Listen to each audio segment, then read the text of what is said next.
Доброго здравия! Я Дима, и как принято уже, расскажу сегодня, что такое воздух и какое значение оно имеет для всех нас, и как вести себя, чтобы не навредить окружающей среде.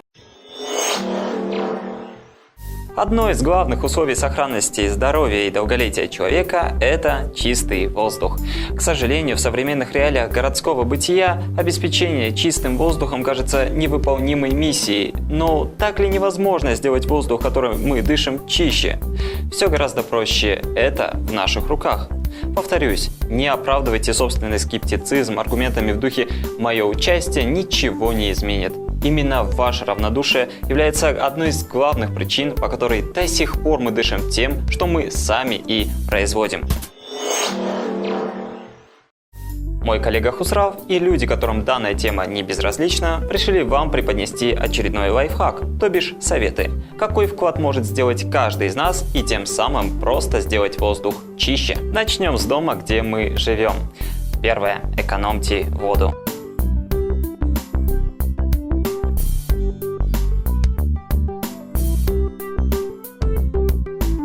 Второе. Вместо бумажных салфеток используйте тканевые. Третье. Постарайтесь готовить, а не покупать уже готовую еду. К ней относится все, что можно есть сразу. Полуфабрикаты, сладости, йогурты, чипсы, соусы, всякие консервы и так далее. Как правило, в такой еде нет ничего хорошего, а то, что приготовлено мамой, я ни на что не променяю. Четвертое. Стирайте в холодной воде. Просто установите этот режим в стиральной машине. На самом деле режим стирки вещей при высокой температуре нужен нечасто. Кстати, насчет стирки. У нас есть классные советы. Не упустите, они очень просты по содержанию и реальны в эксплуатации. Горчица. Горчица – средство уникальное. В горчице можно стирать шелковые и шерстяные вещи. На 1 литр воды нужно взять 15 грамм горчицы, хорошо размешать, оставить на 2-3 часа, затем слить жидкость без осадка в миску с горячей водой.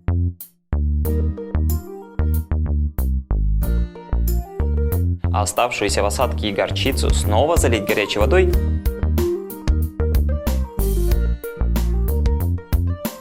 Подождать, пока остынет, и опять вверх слить. Затем тщательно выполоскать в чистой воде. При последнем полоскании добавить 1 столовую ложку уксуса на 1 литр воды. Также можно использовать в качестве стирального порошка для машины автомат. Около 50 грамм на машинку, отстирывается все прекрасно, а вещи после стирки пахнут свежестью, а не стиральным порошком.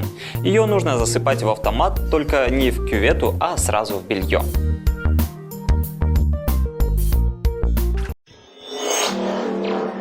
Сода.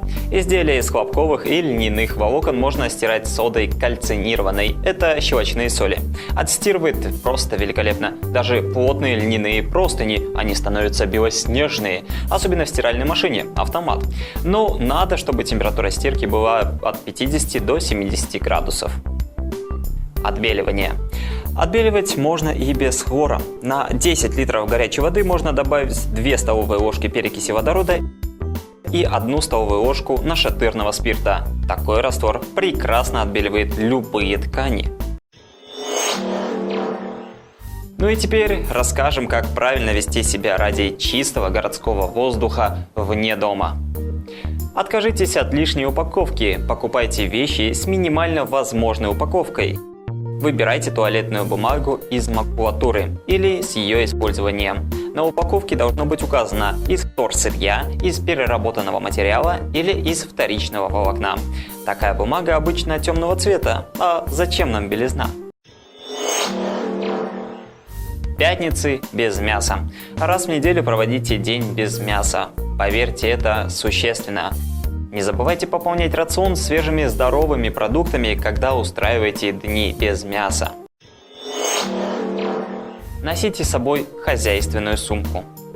Не берите рекламные буклеты на кассах и у распространителей. Не поощряйте производство бумажной рекламы. Отдайте предпочтение напиткам в стекле или алюминиевых банках, а не в пластике, потому что любой пластик вреден для здоровья, и пластиковые бутылки в природных условиях разлагаются 1000 лет. А вот стекло и алюминиевые банки можно сдать в пункт приема на переработку и даже получить небольшую компенсацию.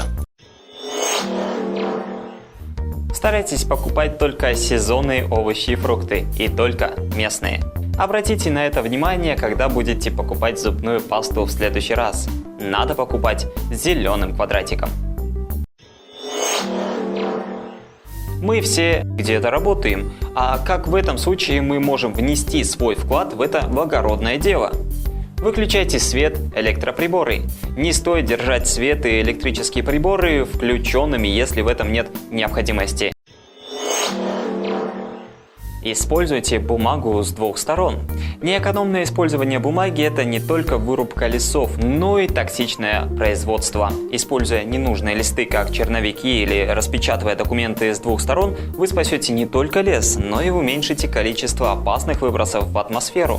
Организуйте в офисе сбор макулатуры и заказывайте раз в месяц специальный сервис по переработке. Покупайте универсальные устройства.